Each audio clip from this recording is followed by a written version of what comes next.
So quick recap as far as how we got here. We've gone through the first 3 steps. Number 1, we admitted we were powerless over alcohol, that our lives had become unmanageable. 2, we came to believe that a power greater than ourselves could restore us to sanity. And 3, made a decision to turn our will and our lives over to the care of God as we understood Him. Bill initially, when he was writing the book, got hung up right here as far as writing chapter 5, and that's where we're at in the big book here, and starting off with how it works. And if anybody's ever experienced writer's block, you know what I'm talking about. And then one day, it seemed like something just took over his pen, and this just flowed out of him.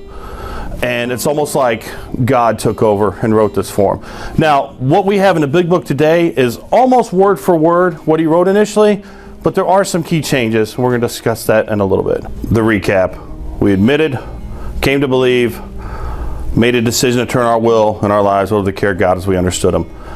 I personally struggled with this. I wasn't raised in a family where spirituality was important. I didn't go to church. I was raised to make my own decision, and my parents really didn't give me any ammunition to do so. So on a personal level, especially as I've become an adult, I've studied a lot of different things.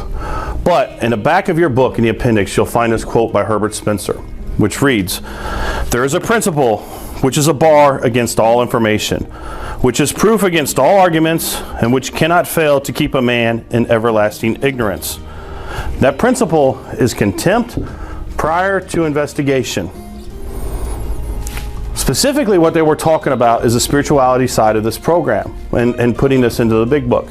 However, what I found over time is that this really applies a lot into life and just in general things. Here's a real easy example. You ever ask somebody if they like sushi? And they'll go, "No." Like, "You ever had it?" "Well, no." Like, "How do you know you don't like it?" "You haven't investigated." So you're just assuming it's bad because maybe it's raw, or I don't like fish, or some weird ingredients in it. But the reality is, you don't know because you haven't tried it yourself.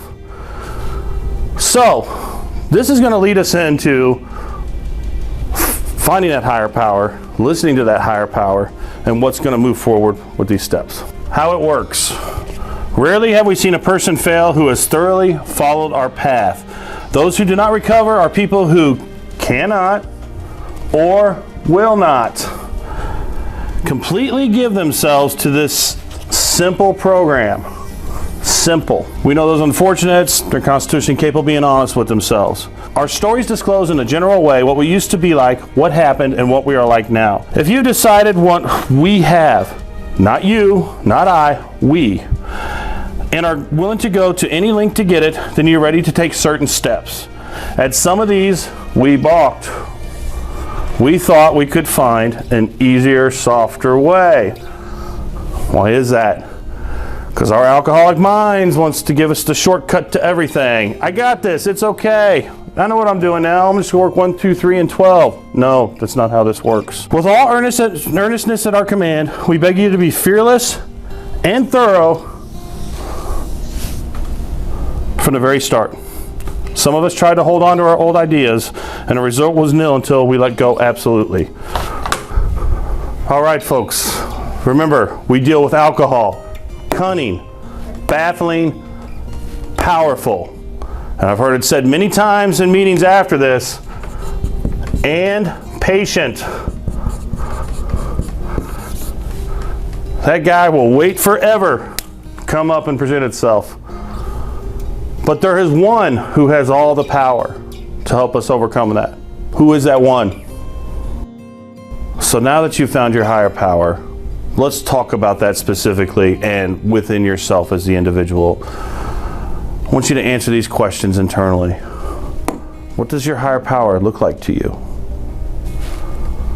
How has the God of your understanding presented Himself to you? And how has your concept of God changed since you now have a God of your understanding? These are very important things that you need to answer internally before we really move on. One of the most important reasons is, if you can't answer this question, reality is you may not have framed up who the God of your understanding is. And until you have that base, it's really hard to move on from this. When Bill initially wrote this, he had some words in there that the group as a whole, when they were writing a book, didn't like. And these are the words here: direction, you, and must. And the words ultimately got changed to suggestion, we, and ought. So specifically, let's talk about the difference between these two. Direction means to manage or guide or regulate the course of. We as alcoholics don't be told what to do. I don't know about you, but I specifically don't. I find it hard to live with that in sobriety today even. Changing this word to suggest means to mention or introduce an idea, a proposition, a plan, just something for consideration. This appeals to me a lot more as an alcoholic. Yeah, I'll take your idea in mind here, but the way my alcoholic brain works is I'm going to ultimately flip it to where, hey, it was my idea or my suggestion. I appreciate the input, but I made that win in the beginning. So we go from being told what to do to, hey, just take this into consideration. It's a lot easier for me to swallow. The word you means one. The word we means more than one. When it comes to this, at this point, you've finally figured out you're probably not terminally unique. I thought I was for a long time. I was the only one with this problem. Turns out there's a lot of us. There's no stronger bond amongst humans than shared suffering. And that also works in recovery as well. It's a lot easier when there's more than one. And finally we come to must versus ought. Must means to be obligated or bound to do some sort of requirement. Where the word ought is, I have a duty to do it, but it's not necessarily an obligation. These are very important words that you'll find within How It Works. At the end of How It Works, as you hear in most meetings, you will hear our description of the alcoholic, the chapter to the agnostic. Our personal adventures before and after make clear three pertinent ideas. That A, that we were alcoholic and could not manage our own lives. B, that probably no human power could have relieved our alcoholism. And C, that God could and would if he were sought. Do you see a trend here? Step 1, we admitted we were powerless over alcohol, their lives are unmanageable. Step 2, came to believe that a power greater than ourselves could restore us to sanity. Step 3, made a decision to turn our will and our lives over to the care of God as we understood him. We're really rewording that, right? I don't know about you, but me as an alcoholic, I need to hear these things over and over again. I need them drilled into my head because I'm not going to believe you the first 50, 60, 72 times you tell me. Beautiful thing Bill wrote here. Very beautiful thing. And very true. If you do not find God in this process, your chance of success dwindles very dramatically. So in summary about today's lesson, what are we really talking about? We're summarizing what step 3 means to you. And I want you to think about that and internalize that. Made a decision to turn our will and our lives over to the care of God as we understood him. Really think hard about that. It's not much of an action step. You're simply making a decision. A good example of this would be, hey, I want to make a decision to go on a vacation. I'm not going to sit here and plan how I'm going to get there, or even where I'm going, or when I'm going, or what I'm going to eat when I'm there. I've simply just made a decision to do that. What follows next is the action of how to get there.